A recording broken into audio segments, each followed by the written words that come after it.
Purée, c'est pas fait pour moi ça. Par contre, je vous invite à suivre la vidéo pour parler de la pergola. Parce que ça va être ma structure à tomates de cette année. Allez, on y va.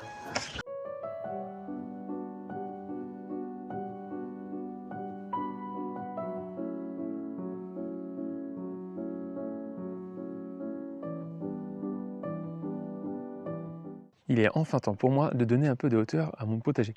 Dans cette vidéo, je vais vous montrer comment j'ai procédé pour fabriquer cette pergola, les matériaux que j'ai utilisés et aussi le coût de fabrication.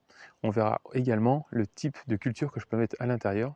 Alors pour commencer, on va débuter avec les dimensions de cette pergola. Donc cette pergola fait 4,60 m de long par 2,40 m de hauteur et 70 cm de largeur. Alors pourquoi ces dimensions? Tout simplement, c'est celles qui correspondent à ma parcelle. Il faudra l'adapter si jamais vous voulez faire le même modèle à votre parcelle. Alors concernant les matériaux de cette pergola, moi j'ai choisi de faire avec du neuf. Il y a bien sûr la possibilité de le faire avec des matériaux de récup, ce que je vous encourage. Moi c'est juste que j'avais pas envie de m'embêter à aller récupérer justement tous ces matériaux et je voulais que ce soit également esthétique au potager, pas avoir différentes variétés de bois, etc. Donc du coup, moi je me suis contenté d'acheter 6 piquets à enfoncer, dans lequel j'ai mis 6 poteaux de 7 par 7 et de 2,40 m de longueur. Ensuite, j'ai rajouté 4 poteaux également de 7 par 7 et 2,40 m de longueur qui m'ont servi de longeron. Et à ça, j'ai ajouté 7 lambourdes que j'ai dû couper pour pouvoir faire tout ce qui est renfort et jambes de force afin que la structure soit bien solide. Donc il faut bien comprendre que cette pergola, elle est vraiment adaptée à ce que je veux en faire dans mon potager. Bien sûr, à vous de voir si vous voulez l'améliorer ou pas. Je tiens à préciser aussi que je ne suis pas du tout un gros bricoleur, je suis plutôt un bricoleur du dimanche. Donc merci dans les commentaires d'être assez indulgent là-dessus. Alors au niveau du coût de fabrication de cette pergola, en achetant tout le matériel, ça m'a coûté 171,70 €. C'est donc découpé de cette façon. 45 € pour les piquets à enfoncer. Pour les poteaux bois, j'en ai 10 à 10,90 €, donc ça fait 109 €. Et pour les lambourdes que j'ai utilisées, j'en avais 3 à 5,90 €, ce qui me fait 17,70 €. Donc le total de 171,70 €. À ça, il faut bien penser aussi à ajouter de la visserie. Moi, je ne l'ai pas compté parce que j'avais déjà de la visserie en stock. Et donc du coup, c'est ce que j'ai réutilisé. Donc je pense qu'il faut compter à peu près entre 30 et 50 € en fonction de la type de visserie que vous voulez utiliser.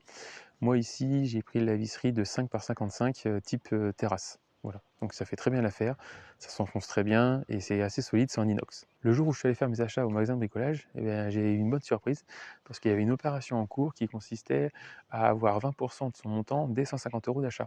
Donc tout ça crédité sur sa carte fidélité. Et donc du coup, vu que j'en ai pour 170 €, ça m'a fait un total de 34 € je crois de mémoire sur la carte fidélité. Donc ça c'est très bien parce que du coup ça va me permettre de continuer le projet de la deuxième pergola qui est juste à côté, qui elle sera différente de celle-ci. Il y aura une autre vidéo qui sera dédiée bien sûr. Alors comment j'ai procédé pour la fabrication de cette pergola? Alors j'ai tout positionné au sol. Une fois que ça a été fait, j'ai pu vérifier que tout était d'équerre. Donc il faut d'abord commencer à mettre les piquets à enfoncer justement et vérifier qu'ils soient bien de niveau. Une fois que ça c'est fait, vous pouvez ensuite mettre vos poutres, vérifier que tout est de niveau. Et une fois que cette partie est faite, vous n'avez plus qu'à mettre tout ce qui est longeron. Donc c'est là où il y a eu quelques découpes à faire. J'ai pas fait de grosses découpes, hein. Comme je vous disais, je ne suis pas menuisier. Je me suis juste permis de découper certains endroits afin d'avoir une structure qui, pour moi, est assez solide.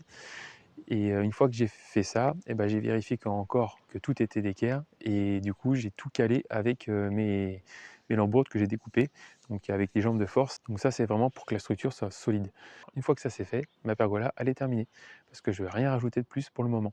Alors, quelles vont être les différentes utilités de la pergola au potager? La première, ça va être pour tutorer. En effet, vous voyez toutes les tomates qui sont en bas là, elles vont être tutorées façon Florida Weave. C'est une technique que je vais montrer dans la prochaine vidéo qui sera dédiée à l'épisode 2 des tomates.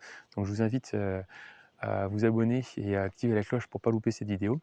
Mais en gros, c'est une technique qui permet de limiter et de gagner du temps au niveau du tutorage des plants. Donc ça va être la première utilité. Ensuite, je vais pouvoir aussi faire de l'ombrage au potager grâce à ce genre de brise-vue qui est ici. Donc c'est un brise-vue en roseau, pardon.